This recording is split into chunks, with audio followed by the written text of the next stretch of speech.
Hi, everybody. Welcome to What Makes the Academy Exceptional. I am Kendall Harris. I'm the admissions counselor here at the Indiana Academy.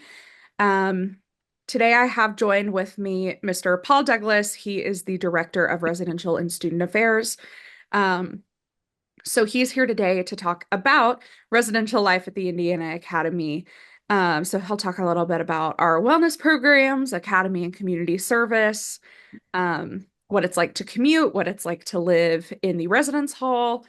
If Hey, you're here in the Zoom room and you have questions, please feel free to drop them in the chat. Um, if you have any questions in the Zoom room, please feel free to drop them in the chat. If you're watching us on our social media channels, please put your comments, please put your questions in the comments if you have questions, or our email will be in the caption. So Mr. Douglas, I will throw it to you to introduce yourself and then we'll get started. okay. Thank you, Kendall. So I'll briefly introduce myself and then I'll talk about my area of the school and just a lot of different things I think that make the Academy a pretty awesome place. I'm excited to get a chance to see some of you in person. I know some of you don't have your cameras on, which is okay, but as far as hopefully I can answer some questions, give you some insight into anything you would like to know about. So I'm going to touch on a few things as I introduce myself and go over, but then know that we'll kind of open it up and you guys can kind of have at it and I'll try to answer all the questions you might have. The first thing about me is that I've been at the academy now.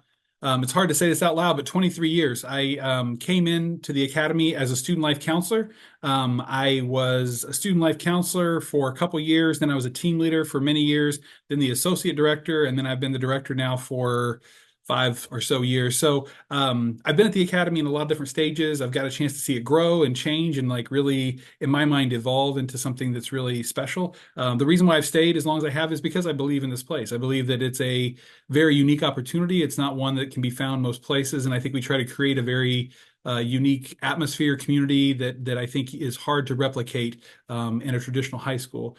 Some things about me and my history. I went to the University of, actually, I grew up around Muncie, Anderson, Marion, Yorktown, like that area. My parents lived in different places depending on different circumstances and things like that. But I'm familiar with that area. And then I actually went to the University of Evansville down in southern Indiana. So I got a chance to be very familiar with that area of the state. After I graduated from the University of Evansville, I then went into the AmeriCorps program. The AmeriCorps program does kind of community service kind of nationally. It's a throwback to Roosevelt's kind of CCC program. And I was stationed in San Diego. So I got a chance to work in the Western region states out there of California and Washington and Oregon, Nevada, Arizona, New Mexico, Idaho, Hawaii, and Alaska. I didn't get a chance to travel there, unfortunately, but all those states were included in our region. And so I got a chance to do that. And while I was out there, I learned about the student life counselor position back here in Muncie, Indiana. And so when I looked at the job description, it very much aligned with some things that I really enjoy and things that I was excited about. And I came back here. I got a chance to meet at that time the director of the program and the associate director, and was very much, in alignment with what I thought was important and why it's, kind of important to kind of help kids at this age. I was in the gifted programs in high school, and I know that, those served me well, but also I knew there were needs and things that, gifted students, I think, it can thrive if given the right opportunity. And so for me, I came here as a student life counselor and kind of have been here ever since in different capacities. So for me, I really love this place. I kind of love what we're about. I'm married. I have two kids. I have one in middle school and one in high school. And so they keep me busy between going and doing theater shows at like Muncie Civic Theater. One does soccer, one's learning to drive. So we're doing all that fun stuff. And their schedules, I always joke, are far busier than mine. It's mostly I'm a glorified Uber driver when I get off work because I'm just getting them from place to place and different things that are going on, kind of trying to keep their schedule, all straight as far as that goes. Um, for me, I will say I like sports. I love reading. I love kind of tinkering with things and kind of figure out how things work. I love learning new things or fun facts. I know Kendall and I were just talking before this started about just random things that we had both kind of looked at, learned, articles read, and that kind of stuff. So I always enjoy that. I enjoy trying new food, different flavors and things. If there's a random chip that sounds funny, I'm going to try it just to see what it actually tastes like and stuff like that. I like being outdoors. I like music, those type of things. While I was at Ball State, I was able to get my master's degree and executive development for public service.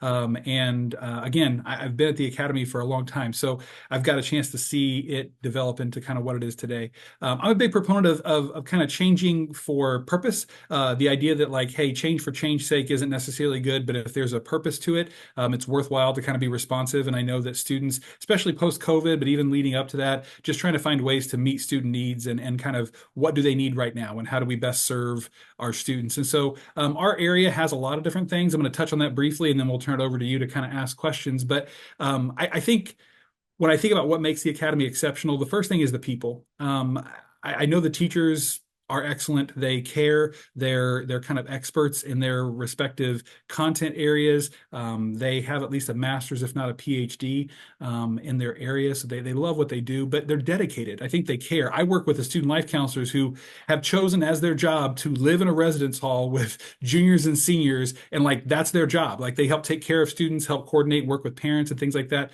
But they've chosen to do that, and I think that's a really cool job. But it's also one of those things where it shows that there's a lot of support. I mean, there's people who care. There's people who are there because they want to be there. They want to take care of students and help them succeed. And so I think it's a fun place to work when you have those kind of people around you. Those people are the ones that in some ways help you kind of figure out how you can kind of work together and team up to best, find solutions and help students be successful. There's a great atmosphere. I would say it's kind of a 24-hour living, learning community. Obviously, I say that students sleep and those kind of things, but it's just kind of fun. I think that even outside the classroom, I hear discussions happening in the lounge. I'll even be taking students to like soccer practice, and I'll hear them talking about, so and so's test or this project coming up, or hey, did you read that article, or did you see it? But read this podcast, and it's just like there's just learning going on a lot, and so it's really kind of cool to see what they're up to. But it's a community, right? They have other things they do too. They have fun. Whether it's playing video games, they're in the show choir, they're kind of teaming up to work on building out this club, and so I think that the atmosphere is not just academic. There's social. There's different kind of clubs when I mentioned like special interests, but we also have lots of just fun things. Each weekend we have what we call weekend activities where there's different things that are going on for students to engage with, whether it's watching maybe some movies that are coming out recently. I know we're going to show the college, title game on Monday, where we're having a big thing with that and some programs that go along with that. But we also just get a chance to have some fun. Maybe it's an activity or wellness program you can choose to kind of do if you want to, or you can just rest, hang out with your friends, do some different things like that. But we have a lot of stuff going on. And I think our area, if I'm going to be honest with you, is trying to kind of help instill some of that life skill development as well on top of the academic. I think as far as helping students live away from home for the first time, how to manage their time effectively, how to make sure they're able to do the things that they need to do probably in life. A lot of these skills I hear quite a bit from returning students and alumni that, hey, those are things I learned at the academy. And it was one of those things where I had enough freedom to kind of figure it out, but I also had enough support that if I didn't quite know, I could kind of learn that. And so even simple skills, laundry,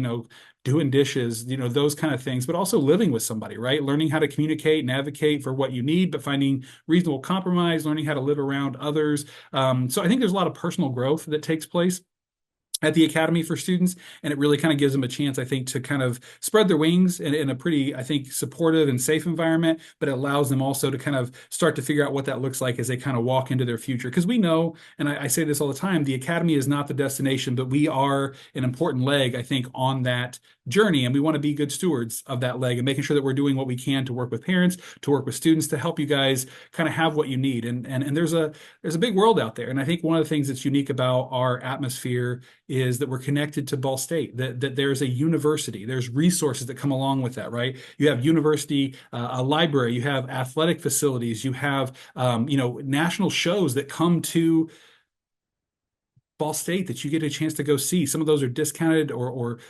free, and others, are at cost. But like, just for example, my own family, I mentioned theater. We're big, theater people. My girls are, so therefore by proxy I am. But like, we went to go see Hadestown and Dear Evan Hansen right there at Ball State. Like, it was right there, so we didn't have to travel to Chicago or travel to New York or Broadway. Like, it was right there, and so that was really cool. And I mean, again, there's a lot of different those things. We bring in, there's poet laureates that come to Ball State and actually read their own works. There's There's professors in architecture who are talking about emerging things in their field. There's people who've been on sabbatical that come back and do whole presentations. And again, I just want to kind of point out that that's just helping to cultivate this atmosphere of learning. And there's like so many different options and things that are available. So I think that's great. Beyond those things, I think we also try to capture some of that traditional high school experience. We do have, clubs, we have sports, we have our prom, we have different dances, like semi-formals, we have, spirit weeks, we have, different things that we do as far as that are unique to the academy. We have this acadathon thing that's like kind of like a hall-wide Olympics where the staff and students all get divided up and we get a chance to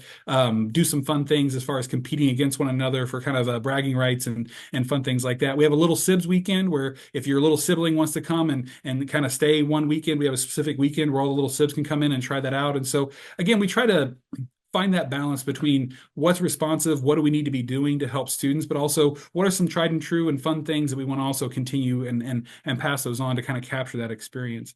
We have an international program that I think is really awesome. We have our international program director who's kind of started that, and we have students from all different kind of walks of life at the academy that get a chance to experience different things.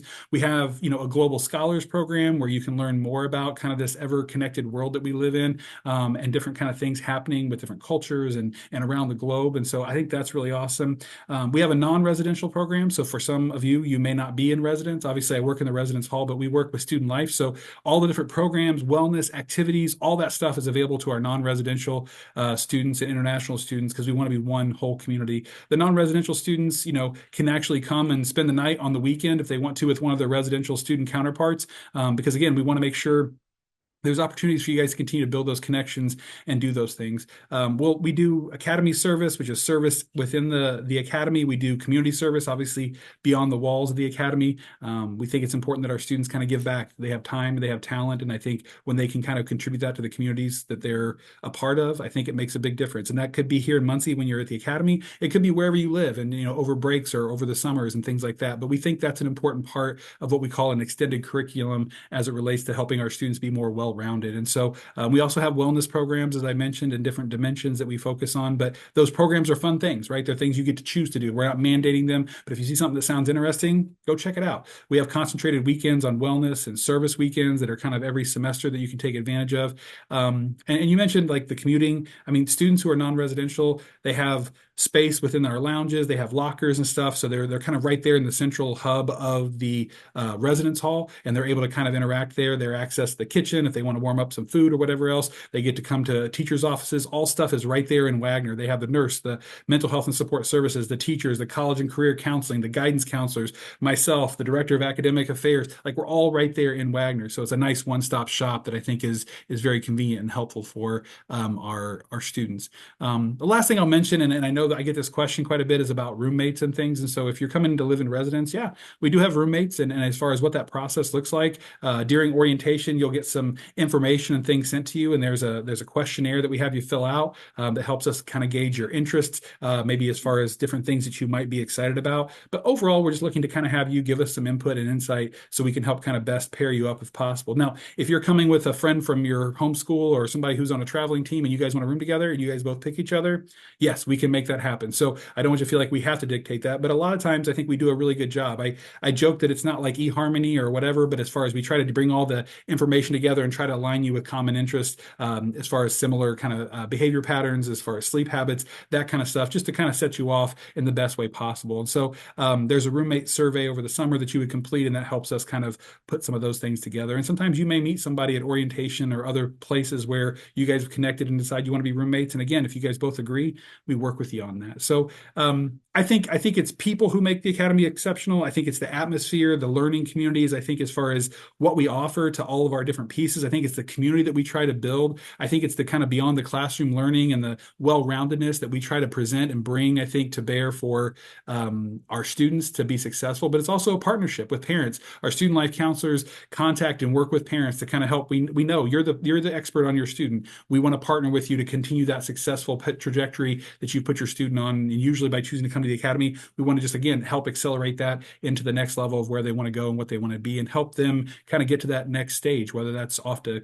college or if you're going into the services or you're going to kind of go off and do different things. We want to help you with that and help you do that. And so we have a lot of resources that are available, a lot of supports that are there. And I think as far as to me, when you look at what we offer and how we do what we do, it's hard to say that there's any really high school out there that can match what we do. And I don't say that kind of in a braggy way. I just think as far as, brass tacks, comparing apples to apples, that we really are. We're different in a lot of great ways. And I think it's one of those things where it helps your student be successful. So yeah, hopefully you can hear I'm excited. I like my area. I like what we do. I think we really serve students really well. But I'm looking forward to hearing what questions you have. How can I help answer or kind of give you better insights into what you want to know more about? I'll look in the chat because you guys may have been already asking questions. And Kendall, if you see something, let me know and I'll try to answer whatever questions you have. But that's a little bit about me to get us started, a little bit about kind of my background, the different roles that I've had, and then a little bit about kind of how I see my area and what I think makes it exceptional. And I can obviously talk all night, but I'll kind of zip it now and let you guys kind of ask questions. And then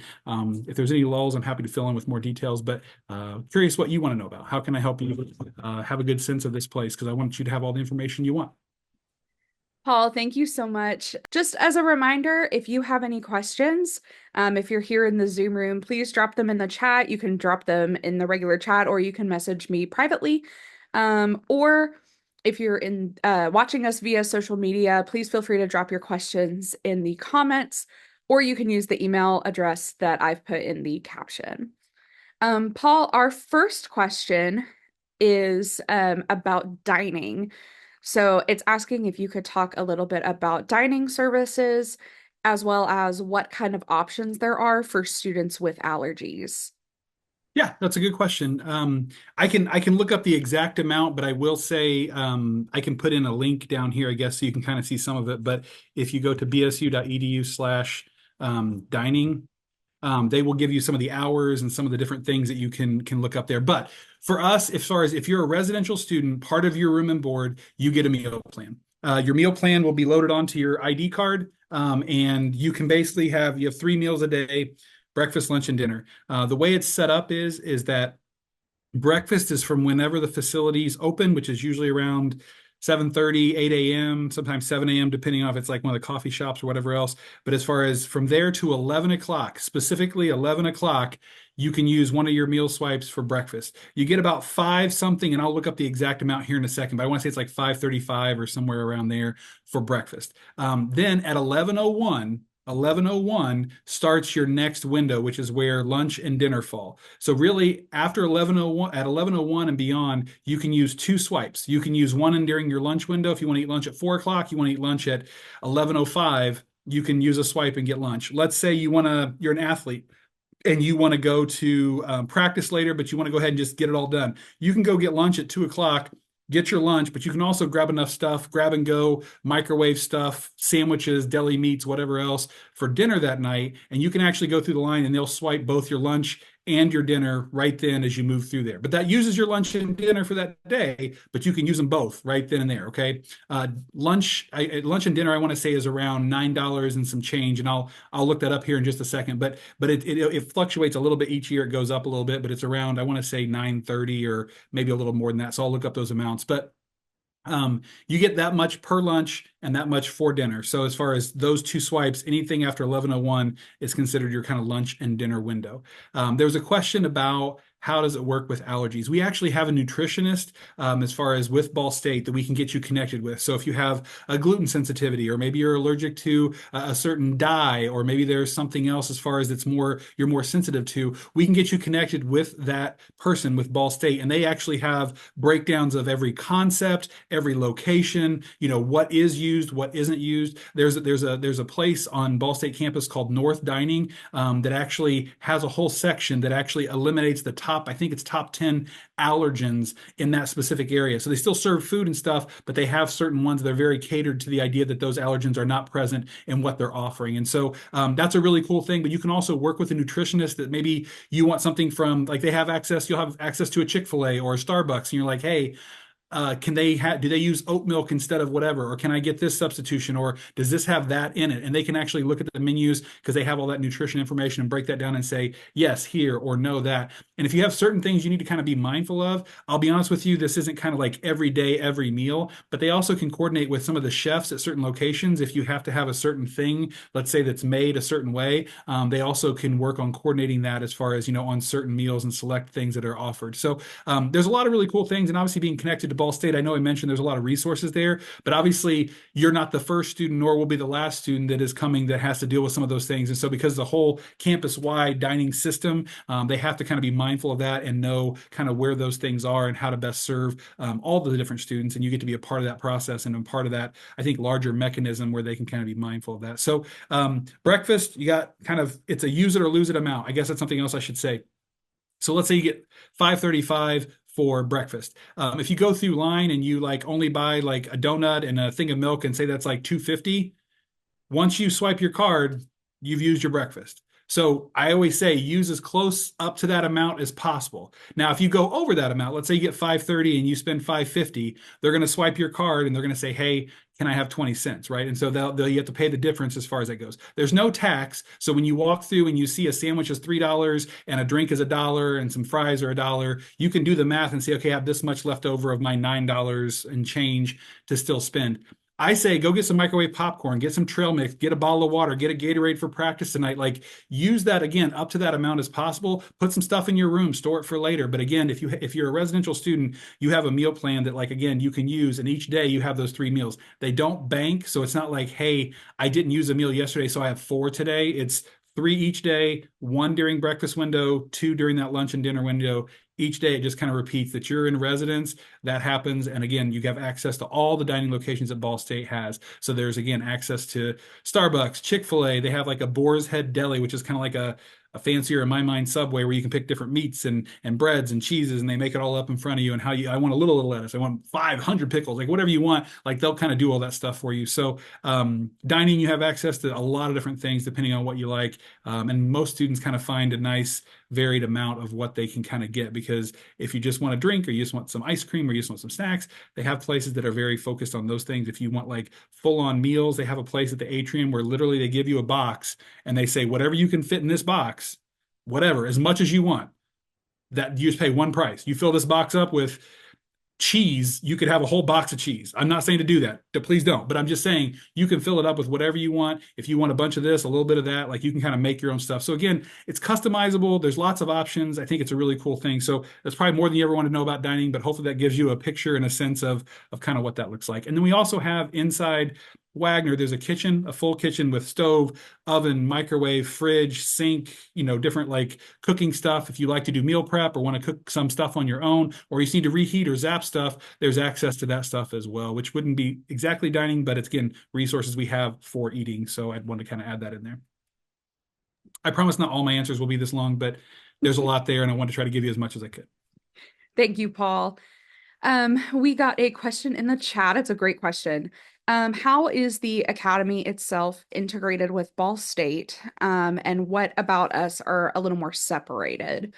Um, so maybe a little bit about the residence hall and the separation from Ball State. Yeah, so specifically about where we live, the residence hall is Wagner Complex. It's just for Academy students. We don't share it with any Ball State students or whatever else. And the nice thing is we're kind of on one end of campus. Not that like we're forgotten about. It's just one of the things, we're on an end of campus near where our classrooms are and those spaces. So there's not like a residence hall right next to us. You have to kind of head into middle of campus before you start reaching the college residence halls, which would be like Woodworth, and you'd kind of, again, north is further down the way, but they have other like halls and things down there if you kind of hit middle of campus and further on north. So for us, we have our own kind of building. As far as the way that the floors are separated, first and fourth floor are kind of biological gender marker male, second and third are biological gender marker female. As far as the separation versus kind of connection with Ball State, we do have access to Ball State classes. We've had some people take pottery, ceramics. There's a glass kind of making, blowing class that they have. They have lots of different things like that. We've done integrations with some of their teachers to help work on doing like research projects and sometimes being like working on different kind of internships or things like that as far as what research based throughout a semester or throughout a quarter or even a year. So they have access to those things. Our gym facility is generally accessed by the Burris Laboratory School and the Academy students. It has a pool, it has a weight room, it has a fitness area as far as that goes. We also have that's where our gym is as far as for volleyball, basketball, all that type of stuff. So we do have access to some Ball State facilities, but as far as that one's kind of specifically for our area, as far as of campus, and it's closer to us. There's another recreational facility again further down on campus that the Ball State students use. So that's there. Again, there's overlap possibly if you're taking a Ball State class. There's overlap. Some of the dining halls, there's not like an academy specific one, so you're going that would be a place of overlap. But again, the dining halls are not like they're in the residence hall, but they're kind of access to the floors and stuff is restricted. Much like I mentioned with like IDs and stuff, like you can't get onto those floors. It's just the dining hall specific areas is what you can get access to. There's library, as far as again, those are where college students will be working on stuff. You can go there and study as well. If you're deciding to go to a show or go see a speaker, a lot of those again kind of have different groups there. We have our own clubs and those kind of things. So generally, being a part of Ball State clubs is not really a concern or an option as far as for our students. There's also, as far as the shuttle service, if you decide to ride the shuttle, obviously it gets you through campus. And these colder days that we're at least having up here, that's great. Just hop on the shuttle. You can ride that for free through campus to kind of get closer to wherever you want to, if it's a dining hall, if it's a library, or those kind of facilities. So the Ball State Academy kind of overlap is probably mostly in classes, sometimes in certain Ball State facilities as it relates to like library and those kind of things. Or as far as if you're looking at Ball State as far as taking advantage of some of the things that we offer, there's like shows at Sursa where there's like national acts that are coming to perform and things like that. And so you could overlap in those spaces. But the nice thing is we're kind of off on our own section of campus.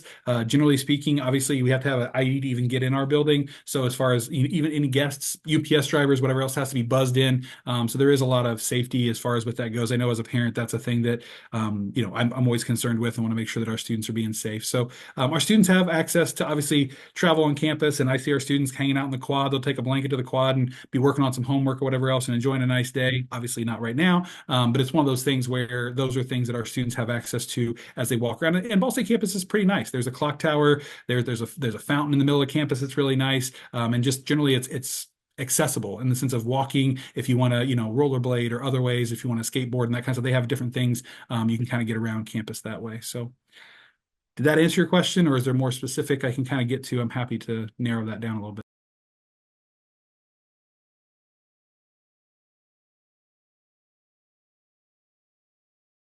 Sorry, I was muted. I said perfect. We got a thumbs up. I'll take Um, it. all right. You had mentioned safety, and our next question actually happens to be about safety. It is asking if you can talk a little bit about what the different safety protocols are for the academy students. Yeah, so if you haven't come to like a discovery day or like worked with Kindle on like a shadow day or a private tour, you get to kind of see that kind of in action, I would say, as far as tangibly, but I'll try to give you an overview of what that looks like. Our students with their ID, they have to kind of get into the building. We have a single point entry to Wagner that you have to use this. There's a prox reader that lets you in the door. And then these also restrict access to the residential floors. So even if, you kind of come in as a guest, you can't get on the floors or any of those spaces. And again, we have cameras in all of our public spaces. We have external cameras. As far as that goes, those are all kind of monitored from the front desk.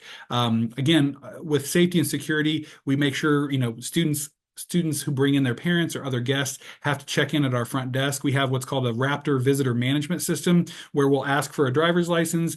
We kind of run that through our it's called a toaster, but basically put your ID in, it scans it. It does a quick scan real quick to kind of make sure there's no red flags or other concerns. And then we print you off a badge that's like a sticker you wear. And that way, when you're walking around the public spaces, maybe you're a college rep or whatever else, we can see, okay, no, they've checked in at the front desk. We have them verified. They're supposed to be here. If I see somebody who doesn't have one of those and they're not, a student, I'll walk up to you and say, hey, can I help you with something? Let me go ahead and get you to the desk. And I'm not trying to be mean as a parent or anything. I'm saying we want to make sure we know who who's in our building and kind of what's going on there.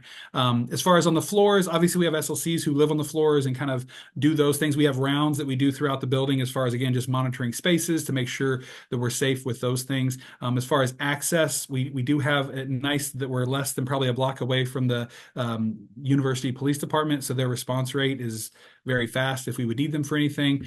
We have different protocols in place, like with some panic buttons, and we have like different things that we do as far as regarding certain circumstances and stuff. And I won't get into all that, but just know that we have things that we also talk to students about like fire drills and where to go and muster areas and where do they kind of go and what do we do with that and how do we account for students and if we have to make sure we check everybody off before everybody comes back in and all clears and that kind of stuff. So I won't get into that too much, but yeah, single point entry. We have cameras. We have the ID access as far as that goes. As far as we also have the Raptor visitor management system.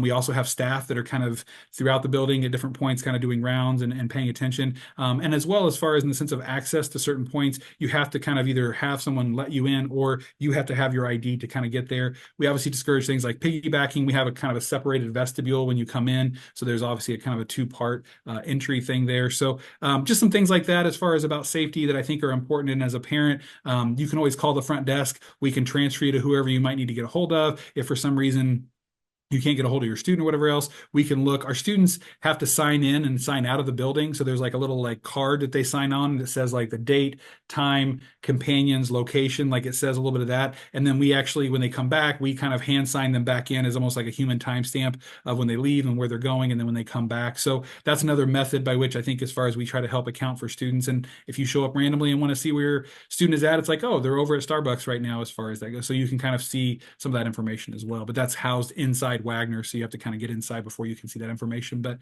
that's another thing we have students do. So hopefully that answers a lot of it. But there's, again, I can go into more detail if needed. Thank you. And just a reminder, again, as you have questions, keep sending them in the chat. You can send them to me privately or in the public part of the chat. I'm watching both. Paul, our next question is about roommates. So you mentioned how you do the roommate selection, but this student is wondering what happens if they are unhappy with their roommate, kind of what's the protocol for that? Yeah, so I mean, I will say the way I think about roommates and living with a roommate is this is a skill that your student can learn and acquire too. They may currently live with a sibling, and living with a sibling is definitely different than living with a peer. There's a balance when we talk about mutual respect, good communication as far as kind of what it means to be a good roommate. And so it's not just like, hey, I don't like this person, therefore I need a new roommate. Let's just spin the wheel and see who we get. Usually try to work on roommate mediations. We have what we call roommate agreements that we do where we kind of outline, can we have guests? How late? What does that look like? Can we share food in the fridge or not? Like as far as kind of the do's and don'ts and actually just kind of speaking into this agreement, here's some things to be thinking about just so we kind of have a mutual agreement of how to operate. So we try to help students with some of these skills. I think the biggest thing that students, when they first come in, if they haven't lived with somebody before, they're not quite sure how to share like half a room.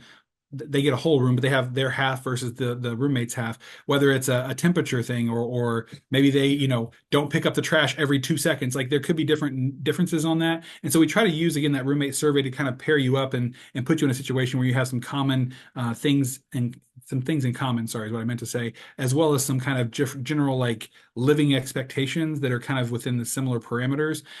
So let's say it doesn't work out. Let's say, that's not working. You would talk to your SLC. Your SLC can work with both roommates to kind of come up with a roommate agreement. We can work through that. If that doesn't work, we can have a mediation where we're talking through what does that look like. If we kind of continue down that path and that's not working, Mr. Fetters, who's the Associate Director of Residential and Student Affairs, might come in and get involved as far as to look at what's going on. We have a process where at semester, so if let's say you and your roommate just aren't quite jiving, aren't getting along, it's not working out.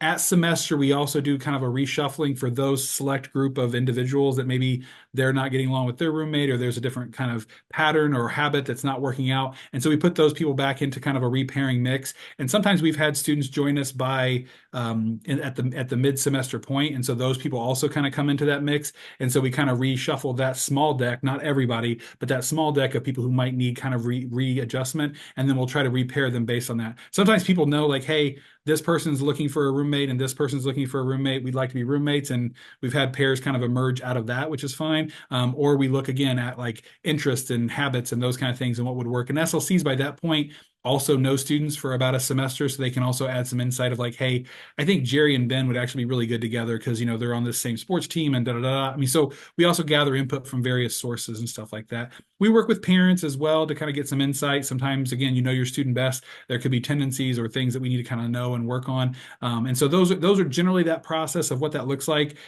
Again, depending on the level of where we're at in that, again, we could look at removing the roommate from the room or look at kind of repairing them as far as that goes. But that's not the first step. That's kind of a step that's down the road a while. And we want to give a couple of those opportunities a chance. It's not just, well, I'm going to be obstinate and just like till I get what I want. We want to make sure that you kind of work through that a little bit and say, hey, how do I kind of figure out how to learn this skill? Because you're probably going to have a roommate in college, or you'll sign a lease with somebody, in life, and you're going to learn how to get along with them, how to share spaces, how to advocate for what you need, but also found how to find compromise. And so we do see this as an important life skill, as much as I know sometimes it's not fun, or if you're coming from a house where you just had your own room, it can be a little bit of adjustment, but I do think it is worthwhile skill that can be developed and learned, just like your students have taught themselves computer languages or foreign languages or whatever else at their schools. They can learn this skill too. They just may not have needed to as much currently, but I think this will serve them well in the future. So there are steps in that process. Hopefully, I've outlined those, but I also want to just express the value we find in actually that process and what that looks like. So, hope that answers your question. Again, happy to answer more.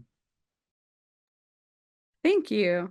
Um, our next question is also from a student, and they are wanting to know about weekends. So, do students go home every weekend? Are they allowed to go home every weekend? What do the weekends look like at the academy? That's a great question. So first I'll start off because I don't want there to be any misinformation that like obviously we encourage students to stay around on the weekends because it's a great way to connect with friends, have some different activities and stuff. But if you need to go home any weekend or even during the week for any reason, you can. Period. Like you can, no problem.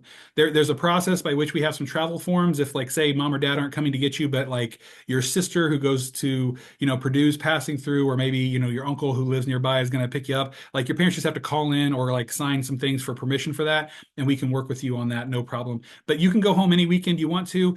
There are certain weekends every about 6 weeks we call extended weekends where all students have to go home. There's one around Labor Day. There's one around Thanksgiving. There's one for fall break, like those kind of things where all the students and residents have to go home. But otherwise, most of the rest of those weekends, we have weekend activities. We have some different themes that we're doing, some different things that are going on that we want to encourage students to stay around and be a part of. Sometimes there's some sports events and different, like I mentioned, a catathon. Like we'll have a whole weekend of different events and things like that. So I think it's good to stay around most weekends if you can, but some people have to go home because they have a job. Some people have to go home because they're taking care of their little sibling and mom works or whatever else. It could be they go home because they miss their friends. They want to go to the football game back home and see their friends who are in the band. Like all those things are perfectly fine. So weekends at the academy, we have stuff to do. We have stuff that's just within the house, within like Wagner. We also connect with Ball State. Ball State has an amazing planetarium, for example, that our students can go to and check out planetarium shows. And we do some signage to say, hey, come to this. We'll do this. We have this going on. Ball State has this. They're hosting this person. So we try to, again, showcase a lot of things that are available right outside your back door, or sometimes right that we're connected close to.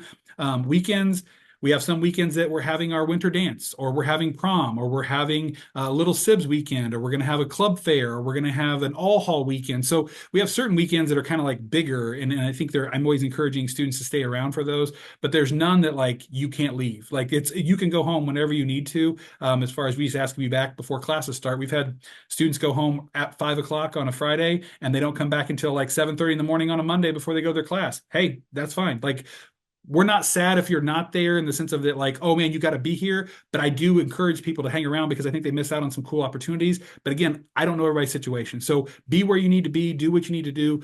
There's some paperwork that we have to use to kind of facilitate that just to make sure we have permissions. But again, it's not hard and we're happy to work with you. So weekends, we have stuff going on, but if you need to go home, by all means. And there's certain weekends, what we call extended weekends. And you can see that on our calendar, which is on our website.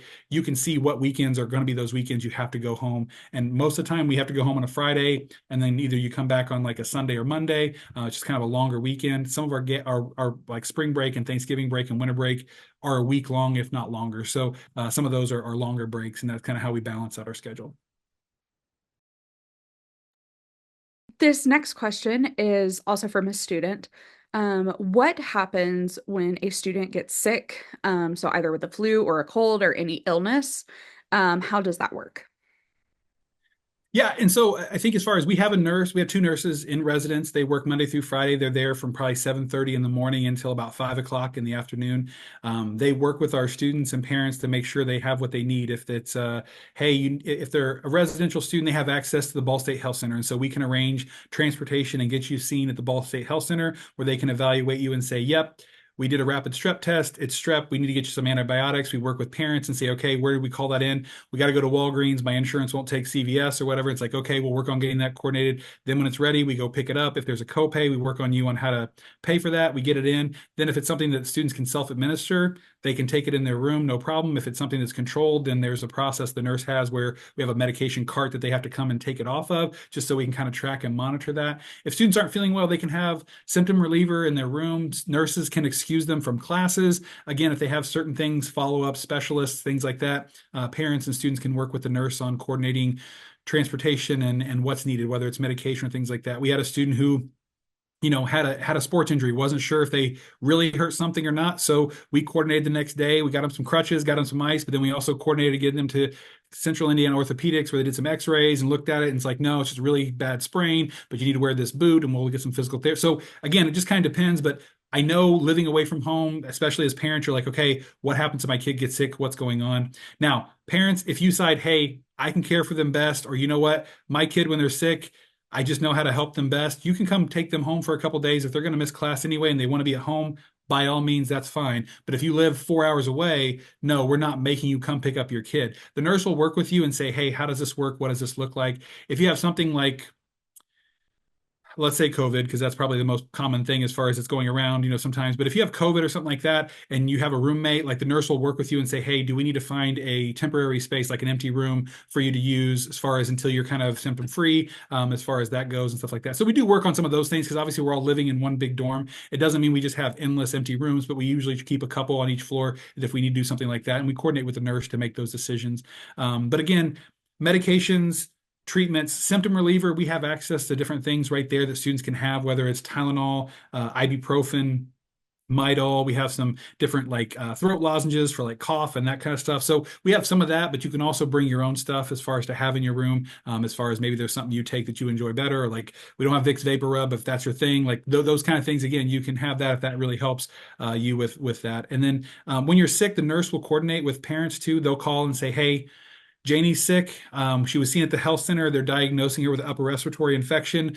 They've diagnosed this course of treatment. We're going to pick up this antibiotic, and she'll start that as far as tonight. And then because she's not feeling very well, we're going to go. We don't do this all the time, but we'll even go pick up a meal for a student here and there. As far as like, hey, we'll go pick up something from the food court and bring that back for you, or maybe you just want some like a brat diet, or you want just some like crackers, or just some broth or those kind of things. The nurse can work on helping coordinate those things too. So our whole medical area, again, we have great nurses who care. Their parents themselves. They take care of these kids like they're your own, like they're their own, and they have a lot of different things that they do. And then when they're gone for the day, our student life counselors, they're there as well. So if something happens in the middle of the night, you got a fever, you're not sure what to do, they'll take your temperature, they'll get you some Tylenol, they'll coordinate and talk to parents if needed. If it's something more severe, they'll actually can call the nurse. They're on call. We can get a hold of them if we need to, as far as to kind of see what the next steps are in that process. We've taken students to the ER because they, injured themselves, or, had something they were concerned about. And if with parents' permission,